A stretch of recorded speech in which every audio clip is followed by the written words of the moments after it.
નમસ્કાર. ડીએલએડ અભ્યાસક્રમના દ્વિતીય વર્ષના આ વિડીયોમાં આપનું સ્વાગત છે. આજે આ વિડીયોમાં આપણે વાત કરીશું કોર્સ 4 બ પદ્ધતિશાસ્ત્ર અને વિષયવસ્તુ વિજ્ઞાન અને ટેકનોલોજી ધોરણ 6 થી 8.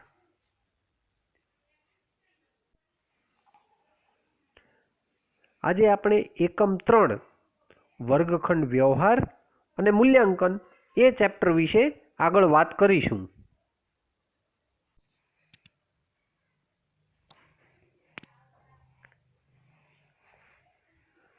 તાલીમાર્થી બહેનો, આજે આપણે જે ટોપિક ઉપર વાત કરવાના છીએ એ છે આપણો મુદ્દા નંબર 3.3.4 વિજ્ઞાન અને ટેકનોલોજી શિક્ષણની વિવિધ શૈક્ષણિક પદ્ધતિઓ, અને એમાં પ્રયોગ પદ્ધતિ, નિદર્શન પદ્ધતિ અને પ્રોજેક્ટ પદ્ધતિ, આ 3 પદ્ધતિઓનો સમાવેશ કરેલો છે.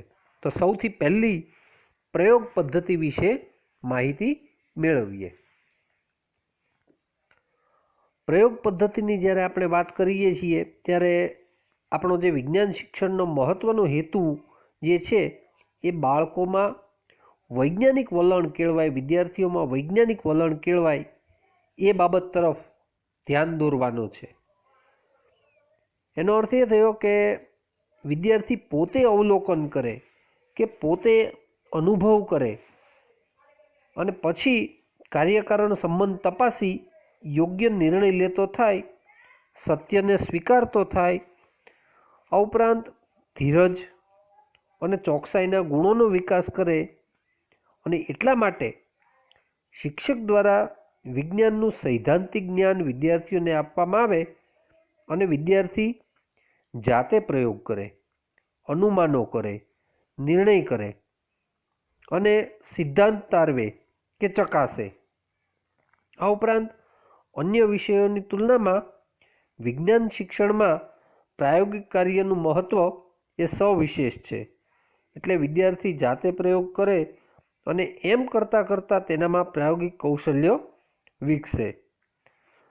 પ્રયોગ પદ્ધતિઓની જો વાત કરીએ તો આ પદ્ધતિ છે એ તાર્કિક છે અને વિજ્ઞાન શિક્ષણની સારી પદ્ધતિઓમાંની એક એવી અગત્યની પદ્ધતિ છે. તાલીમાર્થી બેનો, પ્રયોગ પદ્ધતિ છે એ આમ જોવા જઈએ તો શિક્ષણ માટેની જે શ્રેષ્ઠ ગણાતી પદ્ધતિઓ હોય એમાંની એક પદ્ધતિ માનવામાં આવે છે. એટલા માટે કે વિદ્યાર્થી જાતે પ્રયોગ કરી અને શીખે છે, અને જાતે પ્રયોગ કરી અને અનુભવ મેળવ્યો હોવાથી પોતાના અનુભવ દ્વારા જે કંઈ શિક્ષણ પ્રાપ્ત કર્યું છે એ બાળકને એક તો ચિરકાલીન સુધી યાદ રહે છે, લાંબા સમય સુધી યાદ રહે છે. બીજું, પોતાના અનુભવો દ્વારા શીખ્યો હોવાથી તેને તેમાં ફાવટ પણ સારી આવે છે અને એનામાં આત્મવિશ્વાસ પણ વધે છે. એટલે કેટલીક સારી ગણાતી પદ્ધતિઓ, અને એમાં પણ વિજ્ઞાનના સંદર્ભમાં આ પદ્ધતિની અગત્યતા એટલા માટે પણ વિશેષ છે કારણ કે વિજ્ઞાન છે એ જાતે સમજણપૂર્વક સ્વીકારેલું જ્ઞાન છે એ વિજ્ઞાન છે. શિક્ષક કહે અને સ્વીકારી લેવું એના કરતાં પોતે જાતે પ્રયોગ કરવું, તારણો મેળવવા અને મેળવેલા સિદ્ધાંતોની ચકાસણી કરવી અને એને આધારે જ્ઞાન પ્રાપ્ત કરવું એ વધારે સારી બાબત છે. એટલે એ દ્રષ્ટિએ આ પ્રયોગ પદ્ધતિ એ ખૂબ જ અગત્યની પદ્ધતિઓમાંની એક પદ્ધતિ આપણે ગણીએ છીએ. સોન્ડર્સ નામનો એક શિક્ષણશાસ્ત્રી છે, વૈજ્ઞાનિક છે, એ જણાવે છે કે વિદ્યાર્થી જે વસ્તુ હાથમાં રાખી જાતે પ્રયોગ કરે તેની તેમના માનસ પર દૂરથી બતાવેલા પ્રયોગ કરતાં ઘણી જ ગાઢ અસર થાય છે. જુઓ, આ શેની તુલના કરી, ફરી વખત હું બોલું છું. સોન્ડર્સનું જે કોટેશન છે તે કે વિદ્યાર્થી જે વસ્તુ હાથમાં રાખી જાતે પ્રયોગ કરે તેની તેમના માનસ પર દૂરથી બતાવેલા પ્રયોગ કરતાં ઘણી જ ગાઢ અસર થાય છે. એટલે બીજી બધી પદ્ધતિઓની તુલનામાં, એમાં નિદર્શન પદ્ધતિનો પણ સમાવેશ થઈ ગયો, એ બધી પદ્ધતિઓની તુલનામાં પ્રયોગ પદ્ધતિનું અસર છે એ સૌથી વધારે છે એવું એ સોન્ડર્સનું કહેવું છે. વિદ્યાર્થી યોગ્ય રીતે પ્રયોગ કરી શકે તે માટે વિદ્યાર્થીઓમાં પ્રાયોગિક કૌશલ્યનો વિકાસ થાય એ ખૂબ જ આવશ્યક છે. એટલે આ દૃષ્ટિએ પ્રયોગ પદ્ધતિનું મહત્ત્વ ખૂબ જ છે. તો ચાલો હવે પ્રયોગ કરતી વખતે કઈ કઈ બાબતો ધ્યાનમાં રાખવાની છે તેની આપણે ચર્ચા કરીશું. તો પ્રયોગ કાર્ય કરતી વખતે ધ્યાનમાં રાખવાની બાબતો. પ્રયોગને અંતે વિદ્યાર્થી અને શિક્ષકે આ બાબતને ખૂબ જ ગંભીરતાપૂર્વક દરેક પ્રયોગને લેવો જોઈએ, કારણ કે પ્રયોગ થકી જ વિજ્ઞાનના સિદ્ધાંતને સમજી શકાય છે અને આખરી સત્ય સુધી પહોંચી શકાય છે. પ્રયોગ કાર્ય કરતી વખતે શિક્ષકે ધ્યાનમાં રાખવાની બાબતોને આપણે મુખ્યત્વે 3 બાબતોમાં વહેંચી શકીએ. સૌથી પહેલી બાબત જોઈએ, પ્રાયોગિક કાર્ય કરતા પહેલાં કઈ કઈ બાબતોનું ધ્યાનમાં રાખવું જોઈએ તેના મુદ્દાઓની આપણે ચર્ચા કરીએ. સૌથી પહેલાં તો સૌપ્રથમ એકમને અનુરૂપ પ્રયોગ પસંદ કરો. જે એકમનું આપણે શિક્ષણ કાર્ય કરવાનું છે તેને અનુરૂપ પ્રયોગ છે એ પસંદ કરવાનો છે. ત્યાર પછી બીજો મુદ્દો છે, પ્રયોગ માટે જરૂરી સાધનોની યાદી બનાવો અને બને એટલા સરળ સાધનો પસંદ કરવા.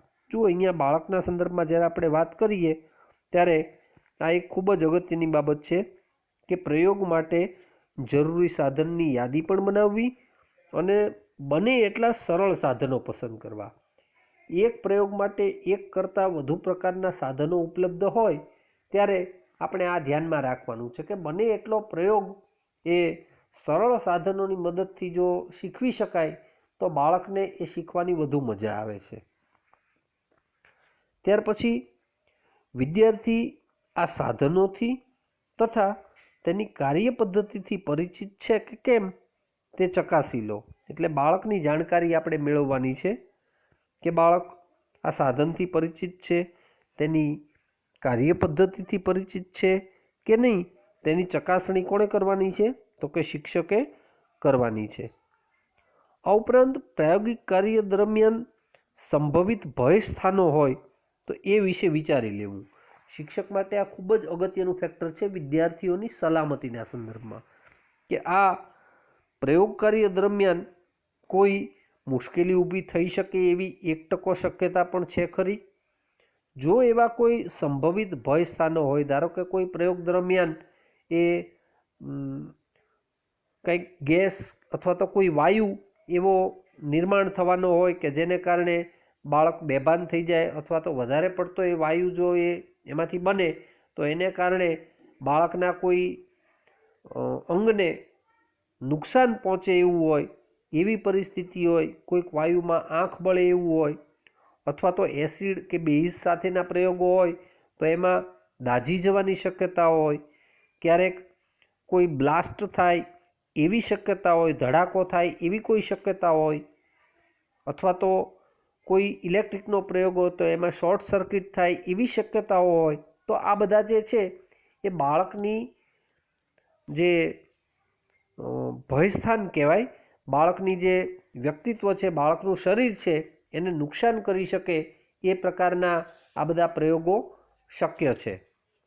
તો આવી કોઈ બાબત હોય તો એ શિક્ષકે અગાઉથી વિચારી લેવી જોઈએ આવા ભયસ્થાનો વિશે, અને એ બાબત હોય તો બાળકને પહેલાં સાવચેત કરી દેવો જોઈએ. શક્ય હોય ત્યાં સુધી એવી પરિસ્થિતિમાં બાળકને ન જ મુકાય એ બાબતની પણ અગાઉથી વિચારણા કરી લેવી જોઈએ. આ ઉપરાંત પ્રયોગશાળામાં, વર્ગમાં, ખુલ્લા પર્યાવરણમાં કે વિદ્યાર્થી સ્વતંત્ર રીતે પોતાના ઘરે કરી શકે તેવા પ્રયોગોના જૂથ બનાવવા જોઈએ. આ ખૂબ જ અગત્યની બાબત છે. જૂથ કેવા બનાવવા જોઈએ? તો કે બાળક પ્રયોગશાળામાં કરી શકે, વર્ગમાં કરી શકે. કેટલાક પ્રયોગો એવા છે કે જે વર્ગમાં પણ કરી શકાય, કેટલાક પ્રયોગો એવા છે કે જે ખુલ્લા પર્યાવરણમાં કરી શકાય. દાખલા તરીકે જેમાં સૂર્યપ્રકાશની હાજરીની જરૂર હોય એવા પ્રયોગો છે આપણે ખુલ્લા પર્યાવરણમાં કરી શકીએ. વૃક્ષ સાથે સંકળાયેલા જે પ્રયોગો છે એ પ્રયોગો આપણે પર્યાવરણમાં, ખુલ્લા પર્યાવરણમાં કરી શકીએ. અને કેટલાક પ્રયોગો એવા પણ છે કે જે વિદ્યાર્થી સ્વતંત્ર રીતે પોતાના ઘરે કરી શકે. તો એવા પણ કેટલાક પ્રયોગો હોય, દાખલા તરીકે જેમાં ઘર વપરાશની વસ્તુઓનો ઉપયોગ થતો હોય, એવા પ્રયોગો બાળક ઘરે બેસીને પણ કરી શકે. તો એવા પ્રયોગો છે એ જો બાળક પોતાના ઘરે બેસીને કરી શકે એવા પ્રયોગોના જૂથ એ આપણે બનાવવા જોઈએ. હમણાં જ આપણે ભયસ્થાનો વિશે વાત કરી. શક્ય હોય ત્યાં સુધી બાળકને સંભવિત ભયસ્થાનમાં ન પ્રવેશે એવી આપણે અગાઉથી વ્યવસ્થા કરવી જોઈએ. પણ છતાં સાવચેતીના ભાગરૂપે પ્રાથમિક સારવાર પેટી પણ તૈયાર રાખવી જોઈએ.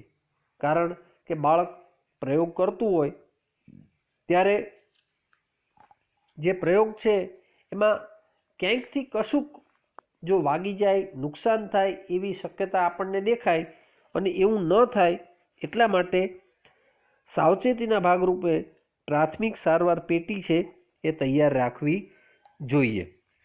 હવે પછી જોઈએ પ્રાયોગિક કાર્ય દરમિયાન શિક્ષકે કઈ બાબતો ધ્યાનમાં રાખવાની છે તેની બાબત.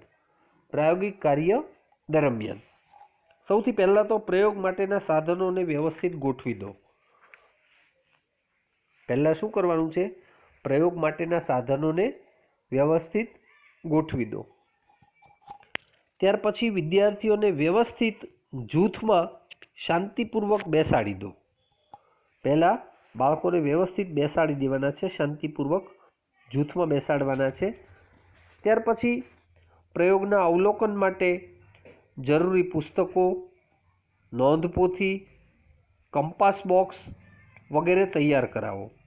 આ બધું જ પ્રયોગ માટે જરૂરી છે. કોઈક પુસ્તક જરૂર હોય, નોંધ કરવા માટે નોંધપોથી હોય, ક્યારેક કંપાસ બોક્સની જરૂર પડે, તો આ બધું જ તૈયાર કરાવવું જોઈએ. ત્યાર પછી પ્રયોગમાં વપરાતા સાધનો તેમજ પદાર્થોનો પરિચય આપવાનો છે. બાળકોને જે પ્રયોગ કરાવવાનો છે તે પ્રયોગના સાધનો તેમજ પદાર્થોનો પરિચય આપવો. પરિચય આપ્યા પછી વિદ્યાર્થીઓને પ્રયોગના ભયસ્થાનો વિશે જણાવવું એ ખૂબ જ અગત્યનું છે. અને સાથે જરૂર લાગે તો સાવચેતીના પગલાંની પણ માહિતી આપવી જોઈએ. કારણ કે જો બાળકને પ્રયોગના ભયસ્થાનો વિશે ખ્યાલ જ નહીં હોય તો ક્યારેક કોઈક એવી પરિસ્થિતિ, મુશ્કેલીરૂપ પરિસ્થિતિ ઊભી થાય, તકલીફવાળી પરિસ્થિતિ ઊભી થાય, તો જો એની પાસે સાવચેતીના પગલાંની માહિતી હશે તો બાળક એમાંથી બચી શકશે. એટલે પ્રયોગના ભયસ્થાનો વિશે પણ જાણકારી આપવી અને સાવચેતીના પગલાંની પણ માહિતી આપવી જોઈએ. ત્યાર પછી જૂથમાં જ્યારે પ્રયોગ કરતા હોય ત્યારે જૂથના બધા જ વિદ્યાર્થીઓ સક્રિય રહે તે ધ્યાન શિક્ષકે રાખવાનું છે. જ્યારે જૂથમાં પ્રયોગ થતો હોય ત્યારે આ એક સૌથી મોટી મુશ્કેલી છે એ જૂથ કાર્યની જોવા મળે છે.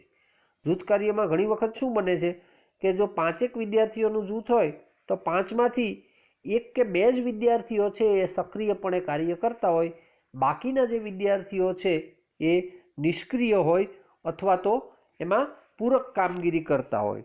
તો દરેક વિદ્યાર્થીઓની સક્રિયતા છે એ જૂથમાં રહેવી જોઈએ. એટલે આ એક વાત અગત્યની છે, જૂથના બધા જ વિદ્યાર્થીઓ સક્રિય રહેવા જોઈએ. એવું નહીં કે 10 વિદ્યાર્થીઓનું જૂથ હોય તો 10માંથી 5 જ વિદ્યાર્થી સક્રિય હોય અને બાકીના 5 છે એ નિષ્ક્રિય રીતે માત્ર પ્રયોગનું નિરીક્ષણ જ કર્યા કરે, એવું બનવું જોઈએ નહીં. બધા જ વિદ્યાર્થીઓ સક્રિય રહે તો જ બધા વિદ્યાર્થીઓ છે એ પોતે યોગ્ય રીતે માહિતી મેળવી શકે, શીખી શકે. એટલે આ એક બાબત ખાસ ધ્યાન રાખવાની છે. ત્યાર પછી પ્રાયોગિક કાર્ય માટે પૂરતો સમય ફાળવો. હવે બધા પ્રયોગો છે એ એક સરખા સમયગાળા દરમિયાન થતા નથી. એટલે દરેક પ્રયોગ માટે અમુક જ મિનિટ ફાળવી દેવી એવું કરવું જોઈએ નહીં. પ્રાયોગિક કાર્ય માટે જેટલો જરૂરી હોય તેટલો પૂરતો સમય ફાળવવો જોઈએ. કોઈક પ્રક્રિયા માટે જો 10 મિનિટ જરૂરી હોય તો 10 મિનિટ ફાળવવી, અને કોઈક પ્રક્રિયા એવી હોય કે જેમાં 20 મિનિટની જરૂર હોય તો એવી પ્રક્રિયાઓ માટે 20 મિનિટ જેટલો સમય પણ ફાળવવો જોઈએ. આમ જેટલા જે પ્રયોગ હોય તે માટે જેટલી જરૂર હોય તે પ્રમાણમાં પૂરતો સમય છે એ ફાળવવો જોઈએ. ત્યાર પછી પ્રાયોગિક કાર્યની નોંધ વિદ્યાર્થીઓ કરતા રહે તેની કાળજી રાખવી જોઈએ. પ્રાયોગિક કાર્ય ચાલુ હોય ત્યારે માત્ર પ્રાયોગિક કાર્ય કરતા ન રહે, પણ જરૂરી જે નોંધ છે એ પણ સાથે સાથે વિદ્યાર્થીએ કરવાની છે. અગાઉ તો એની સૂચના આપણે શિક્ષક તરીકે આપી જ હોય, પણ છતાં જ્યારે પ્રાયોગિક કાર્ય ચાલુ હોય ત્યારે તે નોંધ વિદ્યાર્થીઓ કરતા રહે છે કે નહીં તેની પણ કાળજી એ શિક્ષકે રાખવાની છે. અને વધુ એક મુદ્દો છેલ્લો જોઈએ એમાં, પ્રાયોગિક કાર્યને અંતે વિદ્યાર્થી જાતે નિર્ણય તારવે તે માટે તેને તક આપો. આ ખૂબ જ અગત્યનો મુદ્દો છે કે પ્રાયોગિક કાર્ય તો વિદ્યાર્થી કરે છે, પણ એ વિદ્યાર્થી સમજ્યો છે કે નહીં એનો ખ્યાલ કેવી રીતે આવે? તો કે પ્રાયોગિક કાર્યને અંતે જો વિદ્યાર્થી એ જાતે નિર્ણય તારવી શકે તો આપણને ખ્યાલ આવે કે વિદ્યાર્થી ખરેખર પ્રયોગ સમજ્યો છે કે નહીં. એટલે વિદ્યાર્થી જાતે નિર્ણય તારવે એ પણ ખૂબ જ અગત્યની બાબત છે અને એ માટે એને તક પૂરી પાડવી જોઈએ. તો આ વાત થઈ પ્રાયોગિક કાર્ય દરમિયાન જે બાબતો કરવાની છે તેની. હવે એની પછીનો જે મુદ્દો છે તે પ્રાયોગિક કાર્ય બાદ. પ્રયોગ કાર્ય પૂરું થઈ ગયા પછી શું કરવાનું છે એના મુદ્દાઓ જોઈએ. તો કે પ્રયોગ બાદ વિદ્યાર્થીઓના પ્રશ્નો સાંભળી અને તેના યોગ્ય જવાબો આપો. હવે પ્રયોગ તો પૂરો થઈ ગયો છે, તો પ્રયોગ દરમિયાન વિદ્યાર્થીઓએ જે કાંઈ મુશ્કેલી અનુભવી હોય, જે કાંઈ પ્રશ્નો અનુભવ્યા હોય, પ્રયોગમાં કંઈ ખબર ન પડી હોય તો એને લગતા વિદ્યાર્થીઓને પ્રશ્નો હશે. તો એ શિક્ષક તરીકે આપણે શું કરવાનું છે? તો કે પ્રયોગ પૂરો થઈ ગયા બાદ વિદ્યાર્થીઓના પ્રશ્નો સાંભળવાના છે અને તેના યોગ્ય જવાબ એ આપવા જોઈએ. ત્યાર પછી પ્રયોગનો હેતુ, સાધનો, પદાર્થો, પદ્ધતિ, અવલોકન, નિર્ણય વગેરેનું લેખન કાર્ય કરાવવાનું છે. પ્રયોગ તો કરી દીધો બાળકે, પણ જ્યાં સુધી લેખિત સ્વરૂપમાં એ નહીં થાય ત્યાં સુધી આપણને એ ખ્યાલ આવે નહીં. અને બાળક માટે પણ એ દ્રઢીકરણ માટે કે વ્યવસ્થિત સમજણ માટે એ જરૂરી છે. તો કઈ કઈ બાબતોનું લેખન કાર્ય પદ્ધતિસર કરાવવાનું છે, પ્રયોગનો હેતુ લખાવાનો, પ્રયોગમાં વપરાયેલા સાધનો, પ્રયોગમાં ઉપયોગમાં લેવાયેલા પદાર્થ, પછી કઈ પદ્ધતિનો ઉપયોગ કરવામાં આવ્યો, શું અવલોકન કરવામાં આવ્યું અને એને આધારે કયો નિર્ણય તારવવામાં આવ્યો, આ બધી જ બાબતોનું લેખન કાર્ય છે એ કરાવવાનું છે. ત્યાર પછી પ્રયોગ કાર્ય સફળતાપૂર્વક પૂર્ણ કરવા બદલ વિદ્યાર્થીઓને પ્રોત્સાહન આપવાનું છે. આ એક ખૂબ જ જરૂરી બાબત જે દરેક જગ્યાએ ઉપયોગમાં લેવાય છે તે કે શિક્ષક તરીકે બાળકને પ્રેરણા અને પ્રોત્સાહન પૂરા પાડવા જોઈએ. તો અહીંયા તો બાળકે પ્રયોગ કાર્ય કર્યું છે, તો પ્રયોગ કાર્ય જ્યારે બાળક સારી રીતે સંપન્ન કરે અને એમાં પણ જો શિક્ષકના પ્રેરણા અને પ્રોત્સાહન મળે તો બાળકનો ઉત્સાહ છે એ ખૂબ જ વધી જાય છે. બાળકનો આત્મવિશ્વાસ પણ ખૂબ જ વધી જાય છે.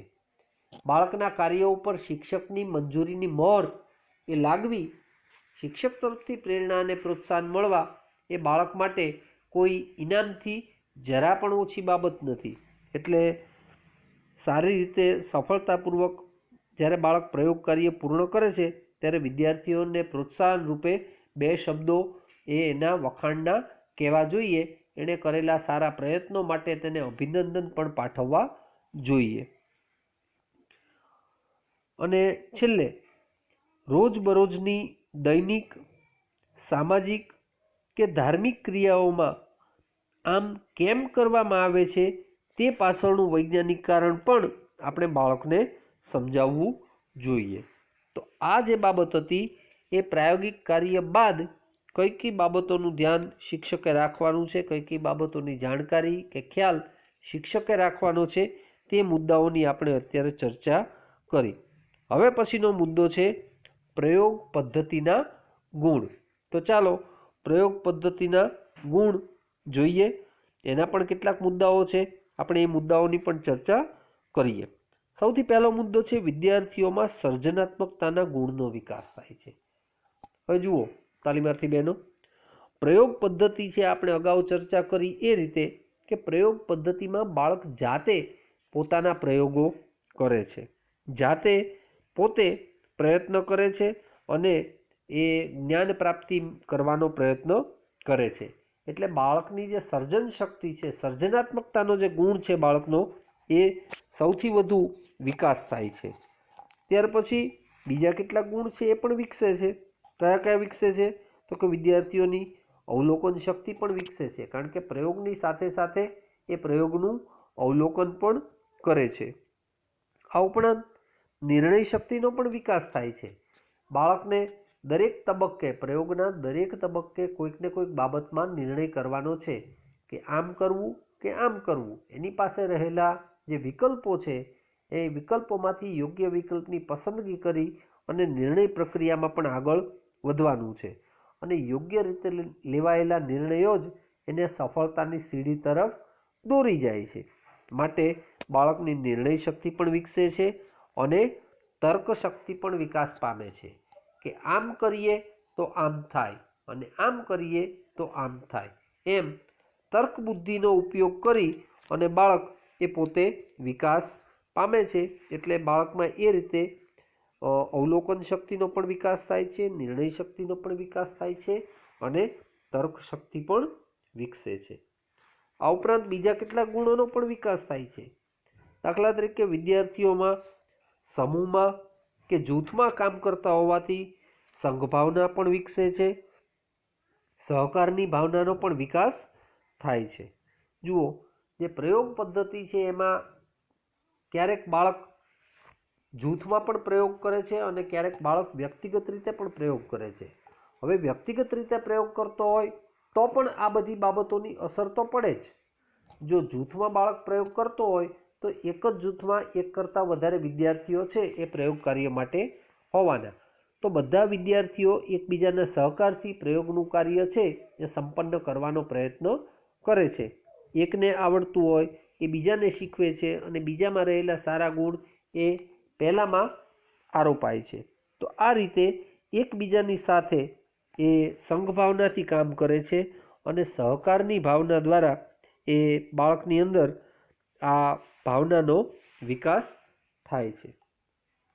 ત્યાર પછી બીજો એક ગુણ વિદ્યાર્થીઓમાં કેળવાય છે, એ છે સ્વયં શિસ્ત.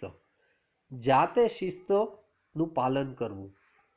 શિક્ષક હાજર હોય અને વિદ્યાર્થી શિસ્ત રાખે એ એક બીજી બાબત છે, પણ બાળક જ્યારે પ્રયોગ કરતું હોય છે ત્યારે બાળકને ખબર છે કે હું જો ગેરશિસ્ત કરીશ અથવા હું જો બેધ્યાન બનીશ અથવા ધ્યાન નહીં આપું તો મારા પ્રયોગનું કાર્ય છે એ સારું થશે નહીં, મારો પ્રયોગ છે એ બગડશે. અને કોઈ વિદ્યાર્થી પોતાનો પ્રયોગ બગડે એવું ઈચ્છતો નથી હોતો. માટે સ્વયં શિસ્ત રાખી, પોતે પોતાની ઉપર અનુશાસન રાખી અને પોતાનો પ્રયોગ છે એનું કાર્ય સારામાં સારી રીતે સંપૂર્ણ થાય તેવો પ્રયત્ન કરે છે. એટલે એ દ્રષ્ટિએ સ્વયં શિસ્ત કેળવાય. આ ઉપરાંત ધીરજ, ખંત, ચોકસાઈ જેવા ગુણોનો પણ વિકાસ થાય. દરેક વખતે જરૂરી નથી કે બાળકને 100% સાચું પરિણામ પ્રયોગનું મળે જ. તો એવે વખતે ધીરજનો ગુણ પણ બાળકને ઘણો કામ લાગે છે. ધીરજપૂર્વક કરેલું કાર્ય જ બાળકને સફળતા સુધી દોરી જાય. ખંતપૂર્વક કાર્ય કર્યા કરવું પડે છે અને સાથે સાથે ચોકસાઈનું પણ ખ્યાલ રાખવો પડે છે. એસિડ અને બેઝના ટાઇટ્રેશનની વાત હોય તો એસિડનું એક જ ટીપું છે એ તટસ્થીકરણની પ્રયોગની પ્રક્રિયા છે એ પૂરી કરી દે છે અને બેઝ જેટલો માપ આવે છે. તો ચોકસાઈનું પણ અગત્યનું છે કે બાળક જો બેધ્યાન બની જાય તો એ ચોકસાઈમાં એકની બદલે બીજું કંઈક લઈ લે અથવા તો એની માત્રા છે એ જુદી જુદી લઈ લે તો એમાં પણ એને બાળકને નુકસાન જાય એવી શક્યતાઓ રહેલી છે. એટલે આ બધી બાબતોની ચોકસાઈ એ ડગલે ને પગલે બાળકે પ્રયોગ પદ્ધતિ દરમિયાન રાખવાની છે અને આ બધા જ ગુણોનો વિકાસ એ બાળકની અંદર પ્રયોગ પદ્ધતિને કારણે થાય છે. ત્યાર પછી વિજ્ઞાનની શોધો અને સંશોધકો એના પ્રત્યે અહોભાવની લાગણી પણ જન્મે છે. કારણ કે જ્યારે વિજ્ઞાનની નવી નવી શોધો વિશે બાળક જાણે છે, એના પ્રયોગો કરે છે અને પ્રયોગોના પરિણામોથી એ બાળક નવું જ્ઞાન પ્રાપ્ત કરે છે ત્યારે સ્વાભાવિકપણે જ વિચાર આવે કે આ શોધ કોણે કરી હશે, અને જ્યારે એના શોધક વિશે બાળક શિક્ષક પાસેથી જાણે અથવા તો પુસ્તકની અંદર વાંચે તો બાળકને તેના પ્રત્યે અહોભાવની લાગણી પણ જન્મે છે અને પોતે પણ એમના જેવા બનવા માટેનો પ્રયત્ન કરે એવી શક્યતાઓ પણ એમાં રહેલી છે. બાળ વૈજ્ઞાનિકો તરીકેની કારકિર્દીની શરૂઆત એ આવા જ કોઈક તબક્કાથી થતી હોય છે અને આમાંના જ કોઈક વિદ્યાર્થીઓ જે લાંબા ગાળા સુધી કાર્ય કરે એ ભવિષ્યમાં વૈજ્ઞાનિકો પણ બને એવી શક્યતાઓ નકારી શકાતી નથી.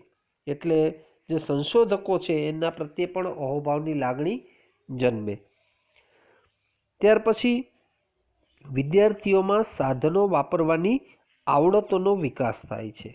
હવે જુઓ, જે સાધનો પ્રયોગ માટે વાપરવાના છે એ સાધનોનો પ્રયોગ જો શિક્ષક કરતા હોય તો બાળક જોઈ શકે, સમજી પણ શકે અને કદાચ એ પ્રયોગ વિશે લખવાની વાત આવે તો કદાચ લખી પણ શકે.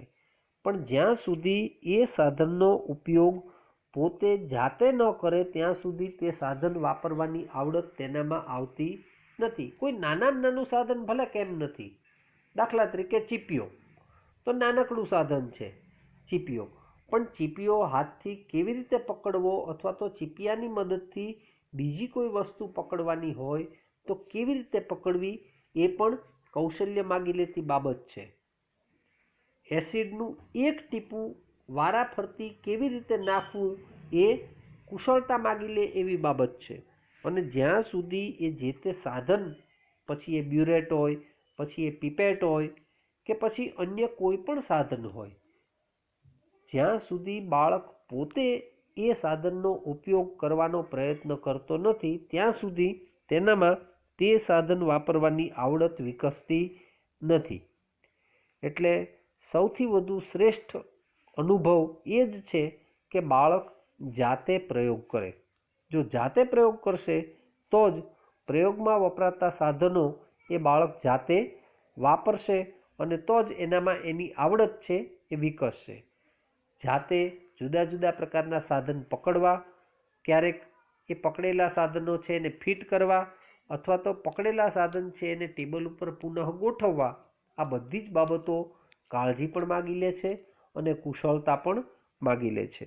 જો આવડત તો જ વિકસે જો એ બાળક સાધન વાપરવાની પ્રેક્ટિસ કરે, મહાવરો કરે.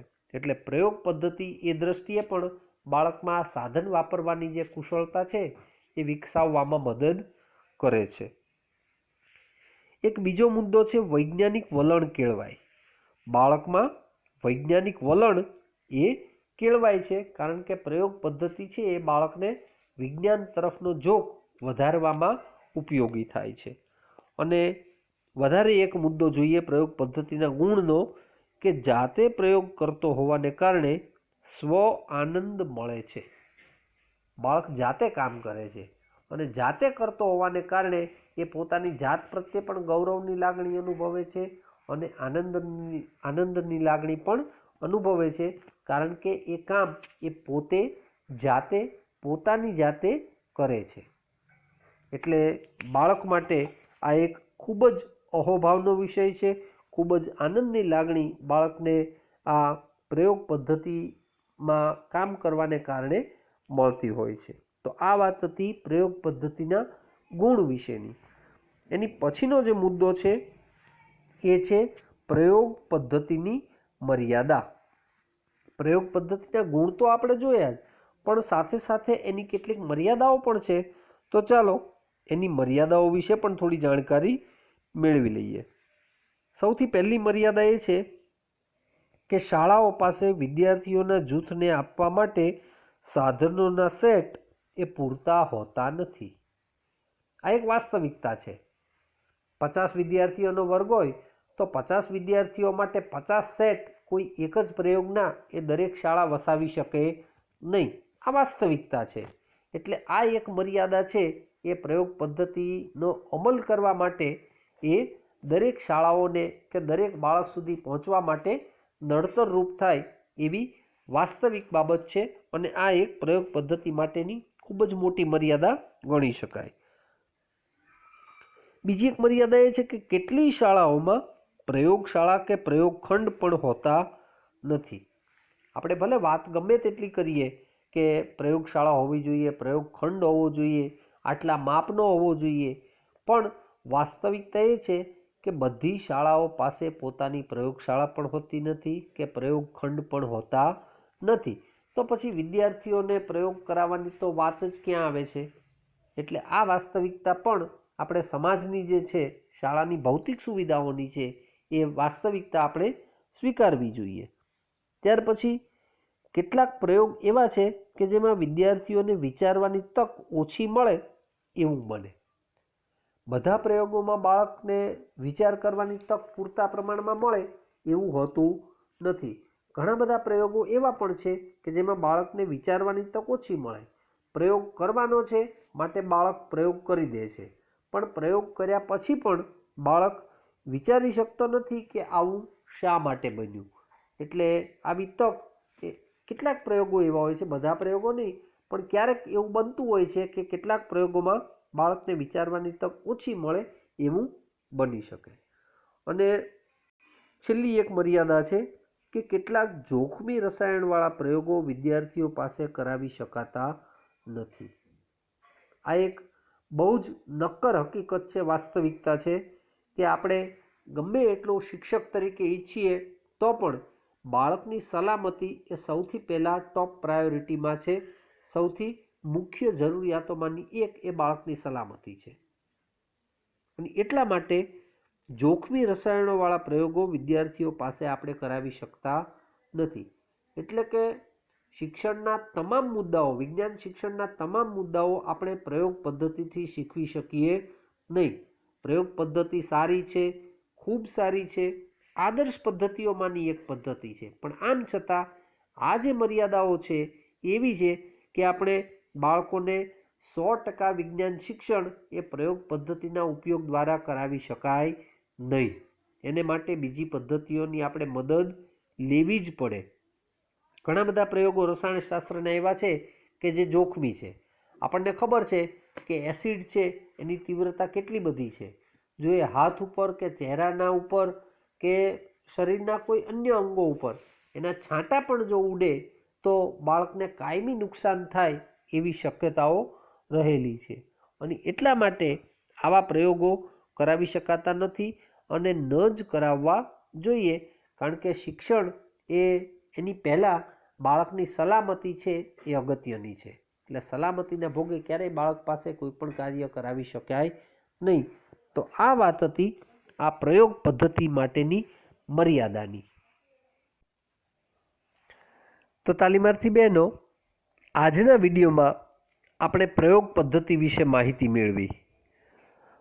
પ્રયોગ પદ્ધતિમાં કઈ રીતે પ્રયોગ કરી શકાય તે બાબતની ચર્ચા કરી. આ ઉપરાંત પ્રયોગ કાર્ય વખતે ધ્યાનમાં રાખવાની બાબતોને વિભાગવાર જોઈ. સૌથી પહેલાં પ્રાયોગિક કાર્ય કરતાં પહેલાં કઈ બાબતનું ધ્યાન રાખવું જોઈએ શિક્ષકે એ બાબતોની ચર્ચા કરી. જેમાં પ્રયોગ માટે જરૂરી સાધનોની યાદી બનાવવાથી માંડી અને પ્રયોગોના વર્ગીકરણની વાત કરી અને પ્રાયોગિક કાર્યમાં સારવાર માટે સાવચેતીના ભાગરૂપે પ્રાથમિક સારવાર પેટી પણ રાખવી જોઈએ એ મુદ્દાની પણ ચર્ચા કરી. પછી પ્રાયોગિક કાર્ય દરમિયાન પ્રયોગના સાધનો વ્યવસ્થિત ગોઠવવા, બાળકોને જૂથમાં બેસાડવા, બાળકોને પ્રયોગ માટે જરૂરી બાબતો અગાઉથી તૈયાર રખાવવી, સાધન પરિચય, ભયસ્થાનોની ચર્ચા. આ ઉપરાંત પ્રયોગ કાર્યની નોંધ વિદ્યાર્થી કરે અને નિર્ણય જાતે તારવે તે તમામ બાબતોની ચર્ચા આપણે કરી. ત્યાર પછી જે મુદ્દો જોયો આપણે એ પ્રાયોગિક કાર્ય બાદ. પ્રાયોગિક કાર્ય બાદ વિદ્યાર્થીઓના પ્રશ્નોને સાંભળી તેને યોગ્ય જવાબ આપવા. આ ઉપરાંત પ્રયોગના હેતુ, સાધનો, પદાર્થો, પદ્ધતિ આ બધી જ બાબતોનું લેખન કાર્ય કરાવવાની વાત કરી અને પ્રયોગ કાર્યની સફળતાપૂર્વક પૂર્ણ કરવા બદલ વિદ્યાર્થીઓને પ્રોત્સાહન આપવાની પણ ચર્ચા કરી. કારણ કે પ્રોત્સાહન એ બાળકને માટે ખૂબ જ અગત્યનો ભાગ ભજવે છે બાળકના વિકાસમાં. ત્યાર પછી પ્રયોગ પદ્ધતિના ગુણ. પ્રયોગ પદ્ધતિમાંથી કયા કયા ગુણ મળે છે વિકસે છે બાળકમાં તો કે સર્જનાત્મકતાનો ગુણ વિકસે, અવલોકન શક્તિ, નિર્ણય શક્તિ, તર્ક શક્તિ વિકસે, સંઘભાવના વિકસે. આ ઉપરાંત ધીરજ, ખંત, ચોકસાઈ, સ્વયંશિસ્ત આવા ગુણોનો પણ તેના દ્વારા વિકાસ થાય છે. વિજ્ઞાનની શોધો દ્વારા સંશોધકો પ્રત્યે અહોભાવની પણ લાગણી જન્મે, સાધન વાપરવાની આવડત પણ વિકસે, વૈજ્ઞાનિક વલણ કેળવાય અને બાળકને સ્વ આનંદ પણ મળે. એ પ્રયોગ પદ્ધતિના ગુણમાં આપણે જોયું. અને સાથે સાથે તેની મર્યાદાની પણ વાત કરી કે વિદ્યાર્થીઓને આપવા માટે શાળાઓ પાસે પૂરતા સાધનોના સેટ હોતા નથી, એ વાસ્તવિકતાની ચર્ચા કરી. ઉપરાંત કેટલીક શાળા પાસે તો પ્રયોગશાળા માટેનો ખંડ પણ હોતો નથી, તેની પણ વાત કરી. અને વિદ્યાર્થીઓને વિચારવાની તક ઓછી મળે, તેની સાથે સાથે જે સંપૂર્ણ અભ્યાસક્રમ છે તે તેના દ્વારા પૂર્ણ કરાવી શકાતો નથી. કારણ કે ઘણી બધી વખત જે જોખમી, નુકસાનકારક અથવા તો રસાયણોવાળા પ્રયોગો છે એ વિદ્યાર્થીઓ પાસે આપણે કરાવી શકતા નથી. એ પણ એક નક્કર હકીકત છે. તો આ રીતે આજના વિડીયોમાં આપણે પ્રયોગ પદ્ધતિ વિશે સંપૂર્ણ જાણકારી મેળવવાનો પ્રયત્ન કર્યો. હવે પછીના વિડીયોમાં આપણે એ પછીના મુદ્દાઓની ચર્ચા હાથ ધરીશું.